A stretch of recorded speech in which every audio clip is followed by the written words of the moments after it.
The late afternoon sun hung low over the dry hills, casting long shadows across the scrub and rock. Dust hung in the air from the day's heat, settling slowly onto the cracked earth and the sparse greasewood bushes that clung to the slopes. The officer guided his patrol car along the quiet road south of the small desert town, the white vehicle humming steadily under the clear sky. Wind tugged at the dry brush, carrying the faint scent of dust and distant sage. Everything felt ordinary, the kind of stretch of duty that filled the hours between calls. A black car ahead pulled away too fast, tires kicking up a thin trail of grit. He pressed the accelerator and followed, the chase unfolding along the familiar route toward the open ground beyond the edge of town. The speedster stayed out of easy reach. Then a sudden roar cut through the engine noise, low at first and rising, nothing like the jet traffic that sometimes crossed the high desert. He glanced southwest and caught the flame, bluish near the top and orange lower down, funnel-shaped and descending slowly behind a low ridge. The thought of the old dynamite shack flashed through his mind.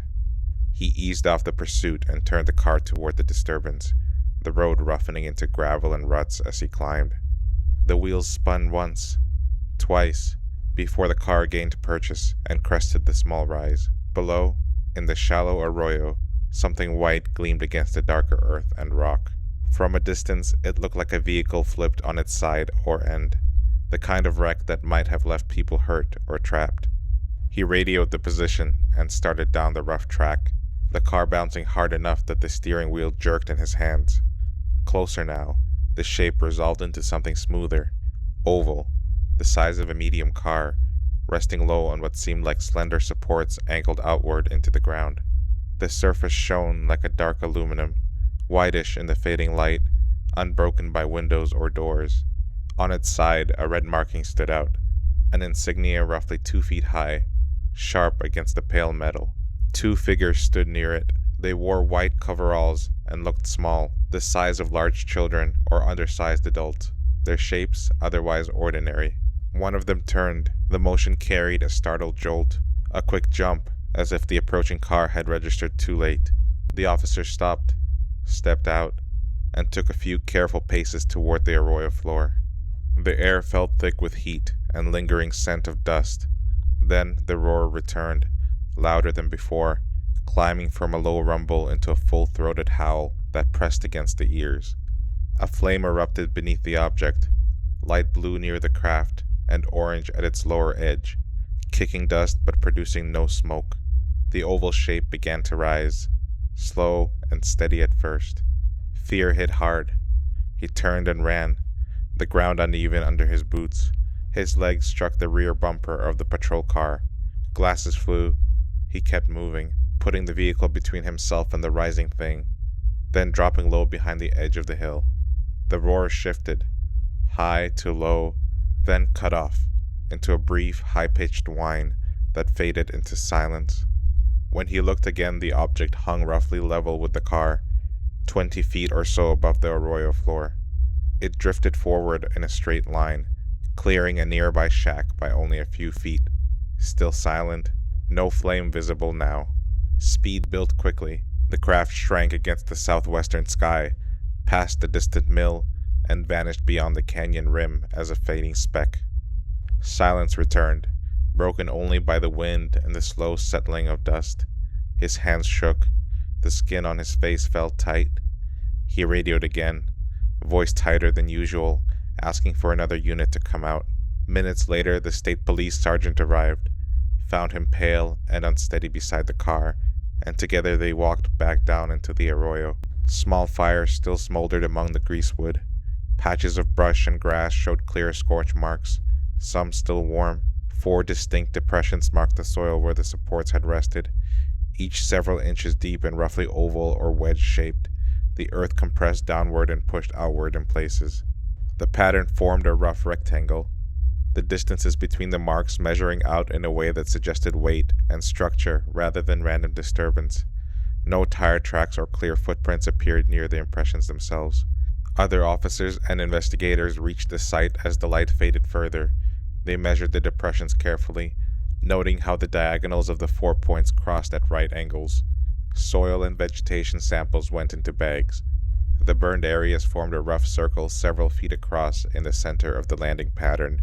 The officer stayed nearby, still trembling at intervals, recounting the sequence each time someone asked, the details holding steady. The initial flame and roar that pulled him from the chase, the white oval on its supports, the two small figures in coveralls, the sudden ignition and lift, the silent departure at speed.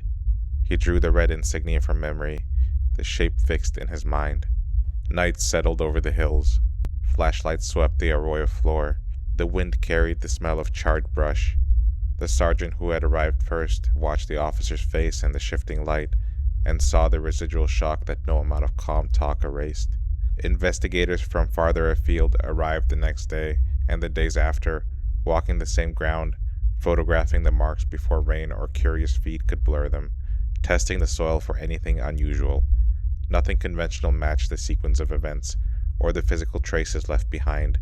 The officer returned to duty, but the memory of the rising shape and the sudden roar stayed close, surfacing in quiet moments when the desert wind rose, or a distant flame flickered on the horizon. In the weeks that followed, the site drew more visitors. Some measured the depressions again and found them still distinct. Others noted the absence of ordinary tracks that should have accompanied any ordinary vehicle or landing. The officer answered questions when required, always returning to the same clear sequence of what his eyes and ears had recorded. The red marking, the size of the figures, the way the flame had looked against the underside of the craft, the complete silence once the object moved away, each detail held. No explanation settled into place that accounted for the landing marks, the burned vegetation, or the way the object had risen and vanished.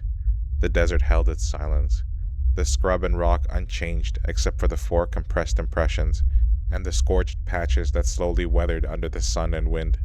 The officer carried the weight of the afternoon with him, the ordinary stretch of road forever altered by the moment the roar first cut the air and the white shape lifted free of the earth.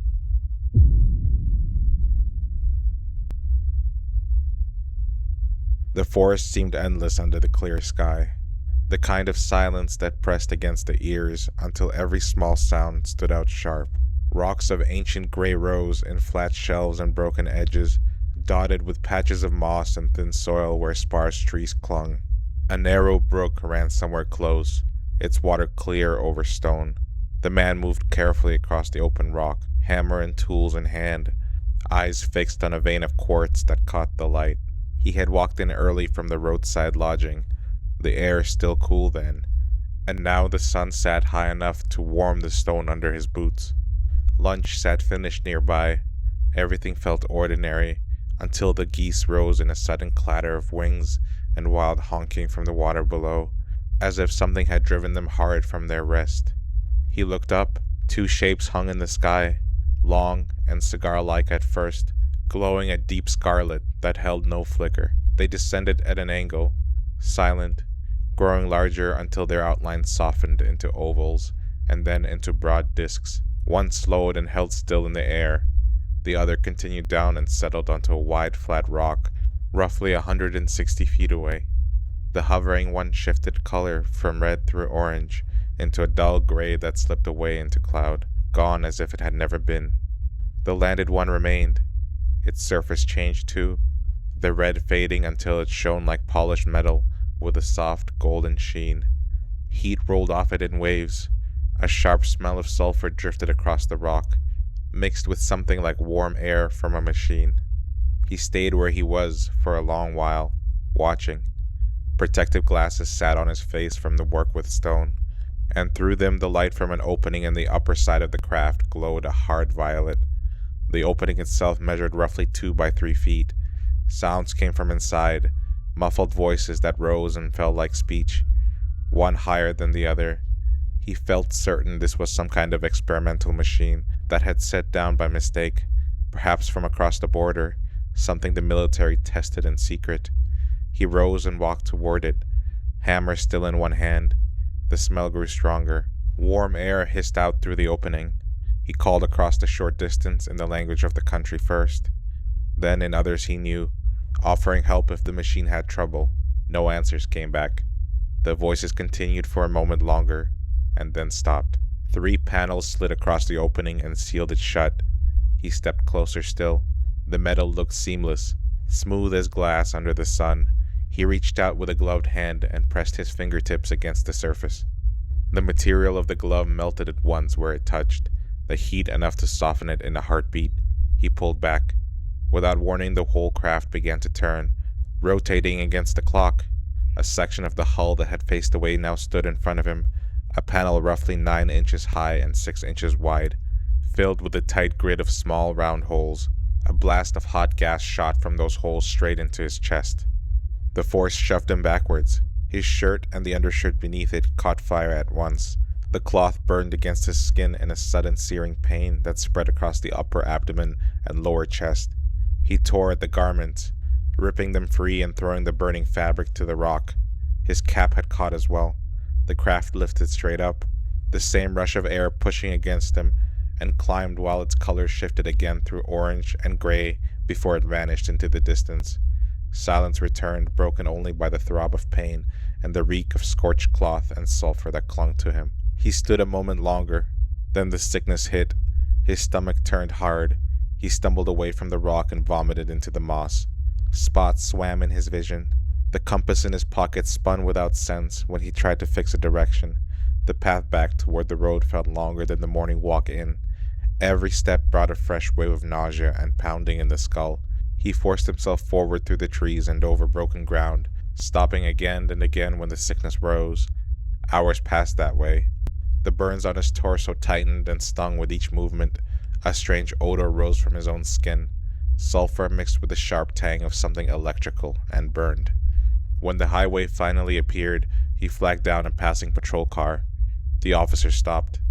The man kept distance, warning that whatever had marked him might carry risk, radiation or some disease that could pass by touch. He asked for medical help. The officer listened but had other duties that could not leave the road. The man made his way alone to the lodging, then onto a bus that carried him home through the fading light. His family met him at the station. The sight of him pale and unsteady, the smell that would not wash away, the way he held himself against the pain, told them something had gone badly wrong. They took him straight to the hospital.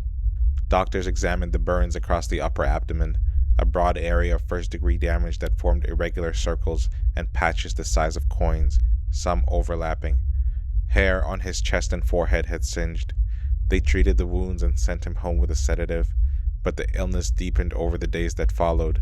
He could not keep food down. Headaches came in waves that left gaps in memory. Blackouts took him without warning. The weight dropped from him more than 20 pounds in a single week. The grid of raised sores that matched the pattern in the vent holes on the craft grew clearer on his skin. The odor of sulfur and burnt motor oil clung to him even after baths.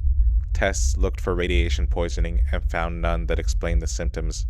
Physicians across clinics and later at a major medical center examined him without finding a clear cause that fit the burns or the lasting effects.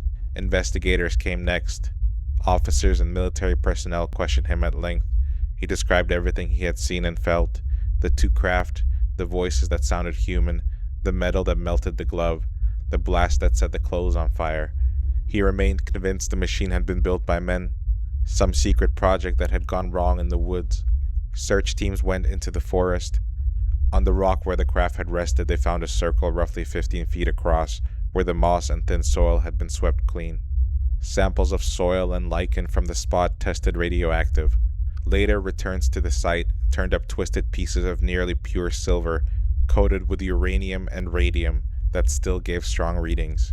Burned fragments on the shirt and glove went to laboratories. Analysts found no ordinary source that accounted for the way the fabric had charred in that precise grid. The man recovered slowly. The sores faded and returned in the same pattern months later. The weight came back only with time. The smell eventually left his skin. He spoke of the warning he wanted others to hear, that anyone who met such a machine should stay far enough away to stay safe. The investigators closed without final explanation that satisfied every question. The forest remained as it had been, silent under the same sky, the rocks holding their ancient quiet, the place where the geese had risen still unmarked, except for the memory of heat and the lingering trace of something that had settled there for a short while and then risen again into the air.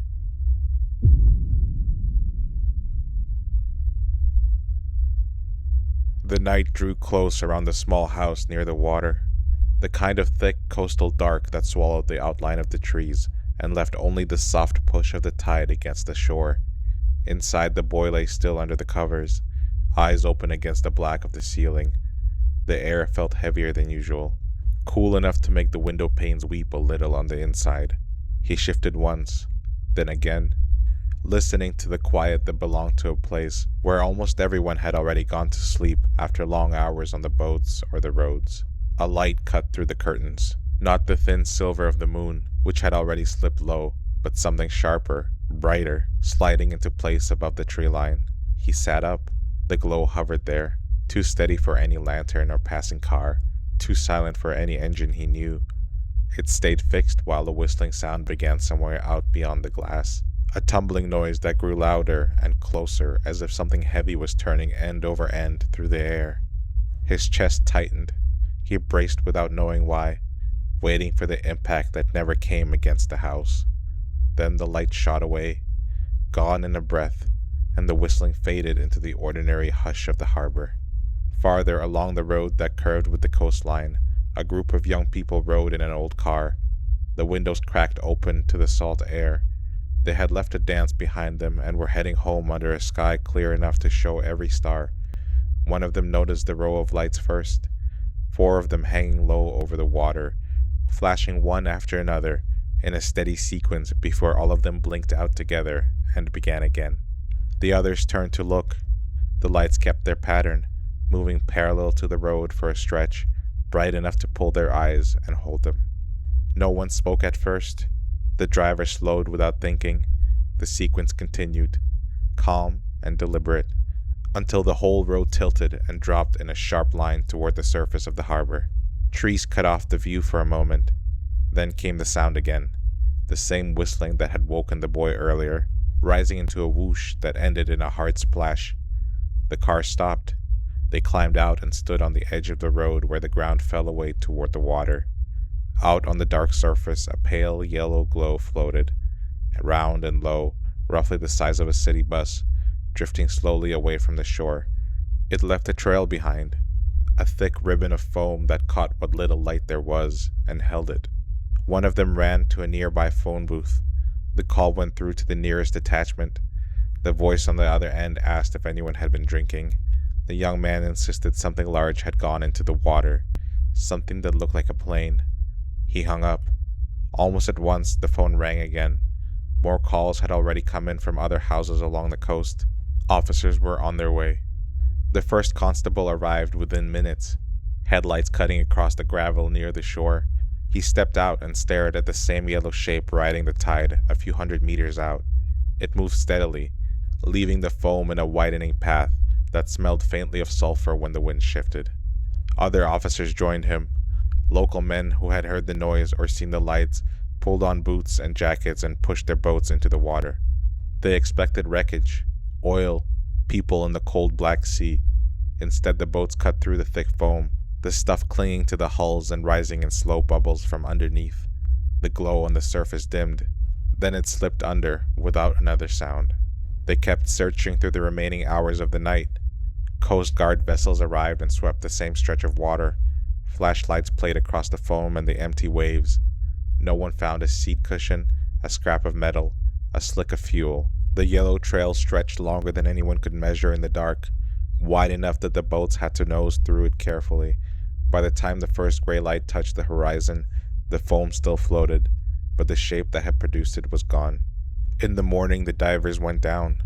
They worked in teams across the bottom where the lights had vanished, feeling their way through the cold current and the shifting sand. They covered the area again the next day and the day after that. Nothing turned up under their hands or their lights. No crumpled fuselage, no engine, no bodies. The official word that followed said the search had produced nil results. The same word noted that whatever had entered the water could not be explained by any aircraft, any flare, or any known object. The boy who had watched from his window walked ashore later and looked at the thin lines of foam still clinging to the rocks. The young people from the cars stood in the same place and tried to match what they had seen with anything that belonged to the ordinary world of boats and planes. The officers who had stood on the bank and watched the yellow light drift and sink wrote their reports and left the question open. The foam faded. The harbor returned to its usual rhythm of tide and wind. Yet the sequence of lights, the whistling descent, the silent submersion, and the empty bottom stayed with every person who had been there that night, a hard fact that refused to settle into any familiar shape.